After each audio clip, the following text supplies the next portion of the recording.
I'm Simon Boxall in for Donna Bush with your CIGTV news brief on this Friday.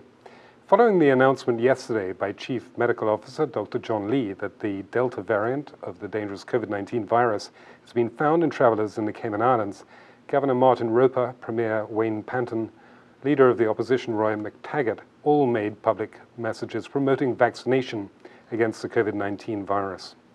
As the Cayman Islands prepares for a phased reopening of its borders, the country's most senior elected officials noted that vaccination is the best means of protecting the country from the global pandemic.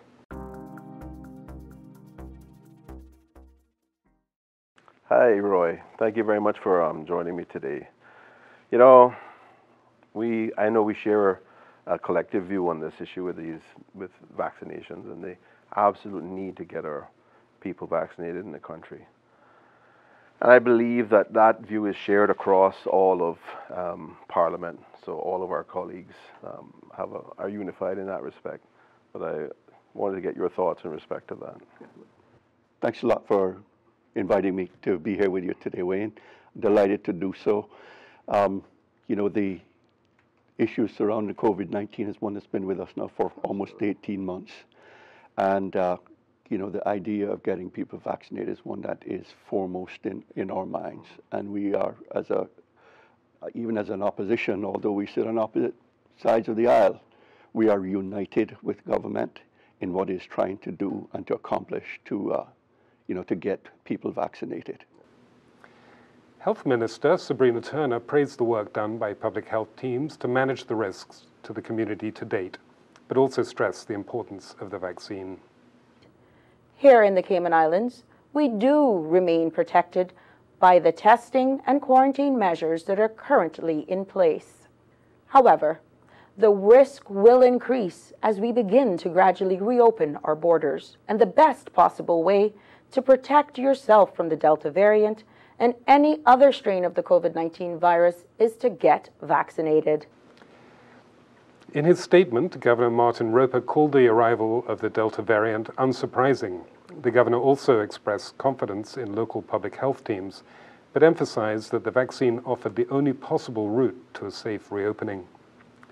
Deputy Premier, the Honourable Christopher Saunders, and Financial Services Minister Andre EBANKS both gave remarks at the new annual Financial Services Conference Spectrum on Thursday morning. Overall, for this year, the government is proactively engaging international and local communities as a primary objective. Internationally, and if you really go through the SPS, you guys will see that, and this again is coming from our SPS, which is part of our overall strategy for this year. We're looking to centralize the voice of all industry stakeholders, and we believe that forums such as this and what Paul is doing with Spectrum is actually key to that, and I'm glad to see Minister Andre was actually able to get as much members for the government out this morning too, because this is what it is for us. You guys is really what matters. And I think that's the amount of people we have here today from the government is actually proof of the importance this industry is, not just to the country, but also to this government. So from that standpoint, I just want to make that clear. The Deputy Premier spoke first, giving welcome remarks on behalf of the Premier Wayne Panton.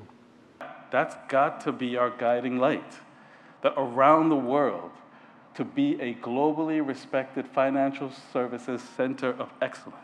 Therefore, I find it fitting in that long-term vision that we aspire to raise the global profile of how we do business. It gives me hope that for all the success we've had to this point, that we do not be content, that we do not rest on our laurels, that we try to strive for greater heights, even in face of the current headwinds. But to have a shot at achieving that vision, we need to come together as a stronger Cayman, and by extension, have an even more robust financial services sector. I believe the way forward to do that is for us as government to continuously engage, listen to every one of you, those of you in the front line, in ministry, in departments. I've spilt the same blood and the same mud with you all. I know what it is. I know how hard it is. And I know how much you grappled with. And similarly, SEMA, I know how much you all grapple with and how much you want to see this country of ours survive. as does industry. But we need to come together to have initiatives that we can all agree on to best position our financial services. So with that in mind, that's how I got sold on Spectrum. A fresh wave for us to collaborate. And the purpose of why we're here today is less about the problems of today, but focus more on the solutions of tomorrow. The Ministry of Financial Services and Commerce is a lead sponsor for the event, which featured key industry experts and senior government officials in a broad-based forum which involved discussions surrounding the opportunities and challenges facing the industry in the Cayman Islands. Held at the Kimpton, the conference was attended by senior managers, partners, and financial services business leaders in the public and private sectors. The Cayman Islands today mourn the loss of its oldest living resident, Wellesley Howell, aged 106, a musician and craftsman who played an active role in the community for decades. Mr. Howell most recently served as a spokesperson for the Census 2021 campaign.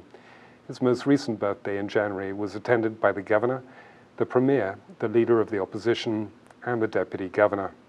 Government and the Older Persons Council of the Cayman Islands expressed their condolences to the Howell family. Turning to our local weather forecast, light winds and slight seas are expected over the Cayman area due to a weak pressure gradient over the northwest Caribbean Sea.